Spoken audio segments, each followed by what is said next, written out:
አንዳንዴ ደህንነት የሚሰማን ቦታ ለህይወታችን ትልቁ ስጋት የሚሆንበት አጋጣሚ አለ። የ27 ዓመቷ ሳሻ ሳምሱዲን በኦርላንዶ ፍሎሪዳ በሚገኘው አፕታውን ፕሌስ በተባለው ዘመናዊ አፓርታማ ውስጥ ስትኖር ራሷን ፍጹም በሆነ የሰላምና የደህንነት ከባቢ ውስጥ እንዳለች ነበር የምታስበው። ውድ ቤተሰቦቼ እንደምቆያችሁኝ ሰላማችሁ በያላችሁበት ብዝት ይበልላችሁ እያልኩኝ ዛሬ በአንድ አሳዛኝ ታሪክ መጥቻለሁ። ይህን ታሪክ እስከ መጨረሻው እንድታዩት ከወዲሁ እየጠየቅኩኝ ቪዲዮንም ላይክ በማለት ጀምሩ። አዲስም የሆናችሁ ሰብስክራይብ በማድረግ ይህን ቤተሰብ ተቀላቀሉ። እስከ ቪዲዮ ማብቂያ አብራችሁን ቆዩ። ሳሻ ንቁ፣ ብሩህ ተስፋ ያላትና በማህበራዊ ሚዲያ ኤክስፐርትነት ስራዋ ስኬታማ የነበረች ወጣት ነች። አፓርታማዋ በዘመናዊ የዲጂታል በር ቁልፎች የተጠበቀ፣ ግቢው በደህንነት ካሜራዎች የተከበበና በ24 ሰዓት የጥበቃ ሰራተኞች የሚጠበቅ ነበር።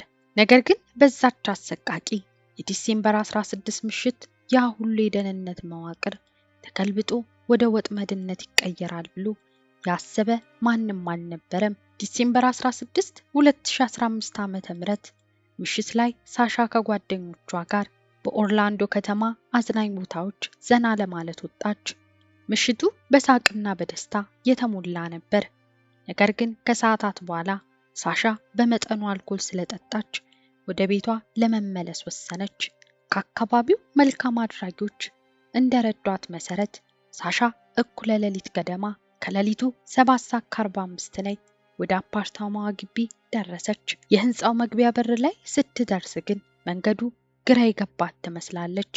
በዚህ ጊዜ ነበር የሥራ ፈቃዱን የያዘው ህንጻውን የመጠበቅ ኃላፊነት የተጣለበት የሥራ ባልደረባ ስቲቨን ዳክስበሪ የተባለው የ35 ዓመት የደህንነት ጥበቃ ወደ እሷ የቀረበው። የአፓርታማው ካሜራዎች እንደሚያሳዩት ስቲቨን ሳሻን ረድቶ ወደ ህንጻው አብሯት ሲገባ ይታያል። ውጫዊ ምስል ሲታይ አንድ የጥበቃ ሰራተኛ ነዋሪውን የመርዳት ኃላፊነቱን እየተወጣ ይመስላል። ነገር ግን የካሜራው ሌንስ የማይቀርጸው የሰው ልጅ የስነ-ልቦና ጨለማ ጎን በዛች ቅጽበት መንቀሳቀስ ጀምሮ ነበር። በኮሪደር ውስጥ ያለው ዝምታ ስቲቨን እና ሳሻ ለአንድ ሰዓት ያህል በህንጻው ኮሪደሮችና ሊፍት አካባቢ ሲንቀሳቀሱ ይታያል። ሳሻ በዛን ወቅት የነበራት አቅመ ቢስነትና የደከመ ሁኔታ ስቲቨን በግልጽ ተከታትሎታል። ከሌሊቱ 8:39 ላይ የጥበቃ ሰራተኛው ስቲቨን ከሳሻ አፓርታማ አካባቢ ብቻውን ተመልሶ ሲወጣ ካሜራው ላይ ይታያል። ነገሩ የሚያስፈራው እዚህ ጋር ነው። ከዛች ደቂቃ በኋላ ሳሻ ሳምሱዲን ዳግመኛ በህይወት አየር ስትስብ አልታየችም። በሚቀጥለው ቀን የሳሻ ጓደኞች ስልኳን ሲደውሉ አለመመለሷና መልእክታቸውንም ጭምር አለመመለሷ ስጋት ፈጠረባቸው። የቅርብ ጓደኛዋ አንቶኒ አፓርታማዋ ድረስ በመሄድ በር ቢያንኳኳም ምንም ምላሽ አላገኘም።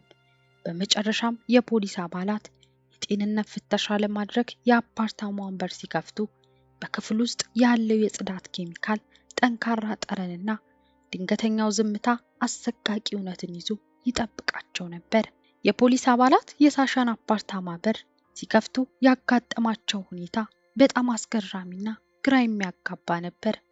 በአፓርታማው ውስጥ ያጋጠማቸው የመጀመሪያው ነገር የጸዳና በኬሚካል የተወለወለ የሚመስል ከፍተኛ የጽዳት ፈሳሽ ጠረን ነበር።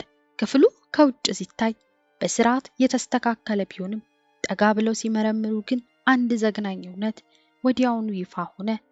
ይህም የ27 ዓመቷ ሳሻ ሳምሱዲን አልጋዋ ላይ ሞታ ተገኘች።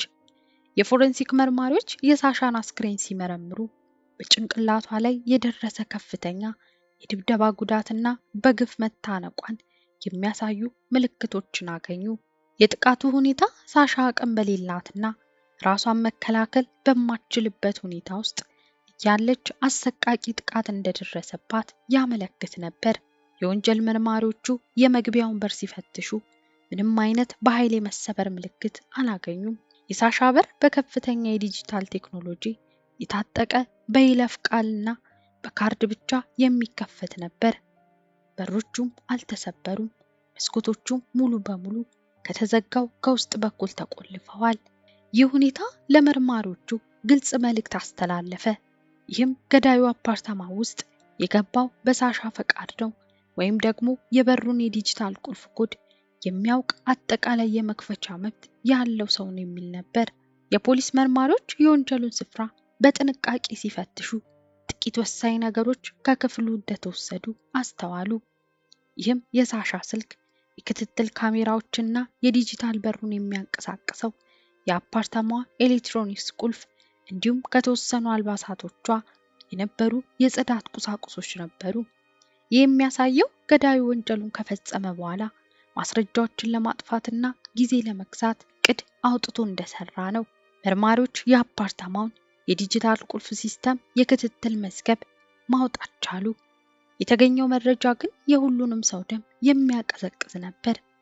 ይህም በዛች አሰቃቂ ምሽት ከሌሊቱ 7:46 ላይ ሳሻ ወደ ህንፃው ከገባች በኋላ የበሩ ቁልፍ ከሌሊቱ 8 ሰዓት አካባቢ የተከፈተ ሲሆን በመቀጠልም ከሌሊቱ 8:40 ላይ እንደገና በዲጂታል ኮድ ተከፍቷል። ይህ ሰዓት ደግሞ የጥበቃ ሰራተኛው ስቲቨን ከሳሻ ጋር ኮሪደር ውስጥ በካሜራ ከታየበት ሰዓት ጋር በትክክል ይገጣጠም ነበር። ፖሊስ ወዲያውኑ የህንፃውን ጥበቃዎች መጠየቅ ጀመረ።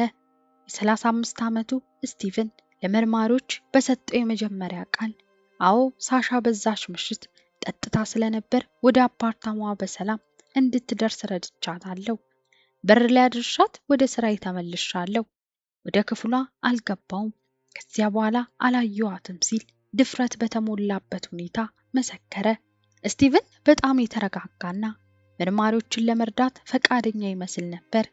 ነገር ግን መርማሪዎች የአፓርታማውን የካሜራ ምስሎች በጥንቃቄ ማየት ሲጀምሩ የስቲቨን ቃልና በካሜራው ላይ የሚታየው እውነታ ፍጹም እንደማይገናኙ ማረጋገጥ ጀመሩ። ስቲቨን ለመርማሪዎች የሰጠው ቃል በአፓርታማው የደህንነት ካሜራዎች ምስል ፊት ሙሉ በሙሉ ተናደ።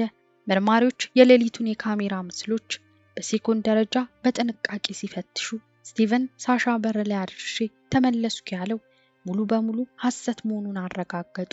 ካሜራው እንደሚያሳየው ስቲቨን ሳሻን ወደ አፓርታማዋ ይዟት ከገባ በኋላ ወዲያውኑ አልወጣም። ይልቁንም ከሌሊቱ 8:39 ላይ ብቻውን ሲወጣ ይታያል። ስቲቨን ከሳሻ አፓርታማ ወጥቶ ወደ ታችኛው ክፍል ሲወርድ በእጁ አንድ ትልቅ ጥቁር የቆሻሻ ፕላስቲክ ከረጢት ይዞ ነበር። ያ ከረጢት ደግሞ ሳሻ አፓርታማ ውስጥ ከጠፉ የጽዳት ዕቃዎች፣ የሳሻ አልባሳትና ስልኳ ጋር ቀጥታ የተያያዘ እንደነበር መርማሪዎች ወዲያውኑ ተረዱ። የአፓርታማው ዲጂታል የመቆጣጠሪያ መዝገብ እንደሚያሳየው የሳሻ በር በስቲቨን የማስተር ኮድ ተከፍቷል። የጥበቃ ሰራተኛው ህዝቡን እንዲጠብቅ የተሰጠውን ስልጣንና መብት በዚያች ምሽት ለወንጀል ማስፈጸሚያነት ተጠቀመበት። ፖሊስ ስቲቨንን እንደገና ለጥያቄ ጠራው።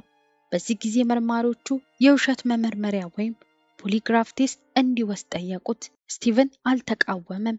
በራስ መተማመን በተሞላበት ሁኔታ ፈቃደኛ ሆነ። ነገር ግን ምርመራው እንደተጠናቀቀ ውጤቱ ግልጽ ነበር። ስቲቨን ስለ ሳሻ ሞት፣ ወደ ክፍሏ ስለመግባቱና ስለጠፉት ንብረቶች የተናገራቸው መልሶች በሙሉ ከፍተኛ የውሸት ጠቋሚ አመልካቾችን አሳዩ። የፎረንሲክ ቡድን የሳሻን አፓርታማ እንደገና በጥንቃቄ ሲፈትሹ በመታጠቢያ ቤቱ እርጥብ ወለል ላይና ሳሻ አልጋ አጠገብ በጣም ደብዛዛ የሆነ የጫማ አሻራ አገኙ። ይህ የጫማ አሻራ ከተለየ የሰራተኛ ጫማ አይነት የተሰራ ነበር። በኋላም መርማሪዎች የስቲቨንን ቤት በፍርድ ቤት ትዕዛዝ ሲፈትሹ የጠበቁትን ነገር በሚያስገርም ሁኔታ አገኙ። ስቲቨን በስራ ላይ የሚያደርገው ጫማ በትክክል በሳሻ አፓርታማ ወለል ላይ ከተገኘው አሻራ ጋር አንድ አይነት ነበር። ምንም እንኳን ስቲቨን አፓርታማውን በጽዳት ኬሚካል አጥቦ ማስረጃዎችን ለማጥፋት ቢሞክርም የዘመናዊ ፎረንሲክ ሳይንስ ማታለልን አልቻለም። የፎረንሲክ ባለሙያዎች በሳሻ አስክሬንና በልብሷ ላይ የተደረገውን ጥልቅ የዲኤንኤ ፍተሻ ሲያጠናቅቁ የስቲቨን የዲኤንኤ ቅንጣቶች በሳሻ አካል ላይ ተገኝተዋል። የቴክኖሎጂው፣ የካሜራው፣ የጫማው አሻራና የዲኤንኤ ምስክርነት ስቲቨን ያነደደውን የውሸት ግንብ ሙሉ በሙሉ አፈረሰው።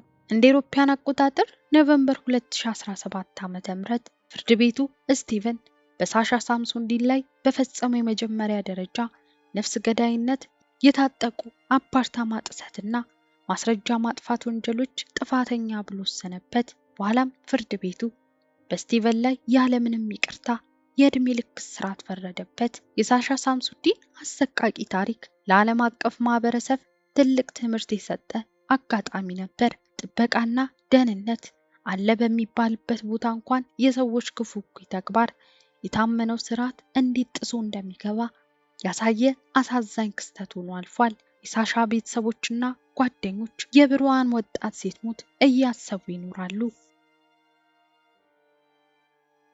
ውድ ቤተሰቦቼ ለዛሬ ያዘጋጀሁት ቪዲዮ ይህን ይመስል ነበር። እስኪ እናንተስ በዚህ ታሪክ ላይ ምን ተሰማችሁ? ሐሳባችሁን ኮሜንት ላይ አሳውቁኝ። ላይክ እንዲሁም ለሌሎች እንዲደርስ ሼር እያደረጋችሁ ለዚህ ቻናልም አዲስ ሆናችሁ የምትመለከቱ ሰብስክራይብ እያደረጋችሁ ተቀላቀሉ። በሌላ አዲስ የወንጀል ታሪክ እስክንገናኝ ድረስ ቸር ቆዩልኝ።